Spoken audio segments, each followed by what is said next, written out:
భారత ప్రభుత్వం ఉగ్రవాదాన్ని పూర్తిగా అణిచివేయాలన్నారు మాజీ ఎమ్మెల్సీ జీవన్ రెడ్డి.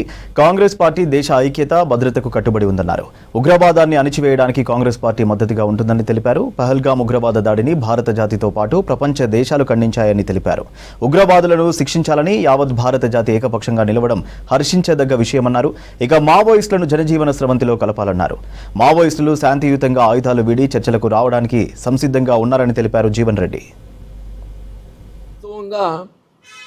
ఇలా పాకిస్తాన్ కేవలం ఆర్థికంగా దెబ్బతీయటమే కాదు, ఇప్పుడు మనకు వచ్చినటువంటి ఈ పరిస్థితి ఏదైతే ఉందో, పాకిస్తాన్ను ఏ మేరకు అవకాశం ఉంటే ఆ మేరకు ఆర్థికంగా దెబ్బతీయడంతో పాటుగా ఉగ్రవాదాన్ని అణిచివేయడం ప్రధాన లక్ష్యంగా ఉండాలి.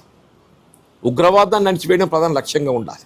ఇప్పుడు ఆనాడు 1971 ఐ బిలీవ్ 1971లో పాకిస్తాన్లో ఏర్పడ్డటువంటి ఒక అంతర్యుద్ధాన్ని ఆసరా చేసుకొని ఆనాటి భారత ప్రధాని శ్రీమతి ఇందిరాగాంధీ గారు ఇలా పాకిస్తాన్పై యుద్ధం ప్రకటించి దాన్ని శాశ్వతంగా అణిచివేసే విధంగా, పాకిస్తాన్ కుట్రలు శాశ్వతంగా అణిచివేసే విధంగా వాళ్ళు మాట్లాడే మాటలు చూస్తుంటే ఆశ్చర్యం కలుగుతుంది. ఒకవైపు ఏదైతుందో ఉగ్రవాదం సహించేది లేదు అని చెప్పంటారు, ఇంకోవైపు ఏదైతుందో యుద్ధానికి సిద్ధమంటారు. మీ శక్తి ఎంత? మీ శక్తి ఎంత? Not even 10%.